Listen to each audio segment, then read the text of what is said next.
നമസ്കാരം. എല്ലാവർക്കും പ്രവാസി മലയാളിയിലേക്ക് സ്വാഗതം. കോവിഡ് പ്രതിസന്ധിക്കൊപ്പം പ്രവാസികളെ ആകെ ആശങ്കയിലാക്കുകയാണ് വിമാന ടിക്കറ്റ് നിരക്ക്. ഇന്ത്യയിൽ നിന്ന് കുവൈറ്റിലേക്കുള്ള വിമാന ടിക്കറ്റ് ഏറ്റവും ഉയർന്നിരിക്കുകയാണ്. കൊച്ചി, മുംബൈ, ഹൈദരാബാദ് എന്നിവിടങ്ങളിൽ നിന്ന് കുവൈറ്റിലേക്ക് നേരിട്ടുള്ള ടിക്കറ്റ് നിരക്ക് സെപ്റ്റംബർ ആദ്യ 2 ആഴ്ചകളിൽ 1.25 ലക്ഷം മുതൽ 2 ലക്ഷം വരെയായി ഉയർന്നിരിക്കുകയാണ്.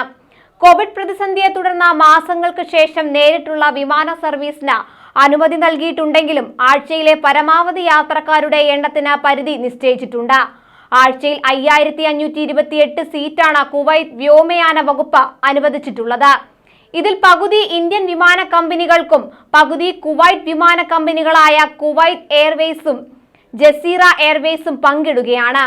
ഇന്ത്യൻ വിമാന കമ്പനികളുടെ വിഹിതം വീതിച്ചു നൽകാൻ കുവൈറ്റ് വ്യോമയാന വകുപ്പ് മേധാവി യൂസുഫ് അൽ ഫൗസാൻ ഇന്ത്യൻ വ്യോമയാന വകുപ്പിന് അയച്ച കത്തിൽ നിർദ്ദേശിച്ചിട്ടുണ്ട്. ഇന്ത്യ അന്താരാഷ്ട്ര വിമാന സർവീസിന് വിലക്കേർപ്പെടുത്തിയത് തുടരുന്ന പശ്ചാത്തലത്തിൽ പ്രത്യേക എയർ ബബിൾ സംവിധാനത്തിലൂടെയാണ് ഇപ്പോൾ സർവീസ് പുരോഗമിക്കുന്നത്.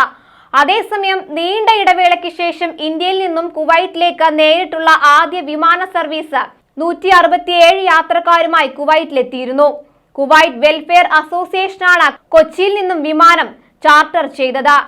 പ്രത്യേക എയർ ബബിൾ സംവിധാനത്തിലൂടെ ഇപ്പോൾ സർവീസ് ആരംഭിച്ചിരിക്കുന്നതിനാൽ ആദ്യ ദിനം 656, രണ്ടാം ദിനം 1112, മൂന്നാം ദിനം 648, നാലാം ദിനം 648, അഞ്ചാം ദിനം 1088, ആറാം ദിനം 638, ഏഴാം ദിനം 738 എന്നിങ്ങനെയാണ് ക്വാട്ട ക്രമീകരിച്ചിട്ടുള്ളത്. കൂടുതൽ വാർത്തകൾക്കായി ഈ ചാനൽ സബ്സ്ക്രൈബ് ചെയ്യുക.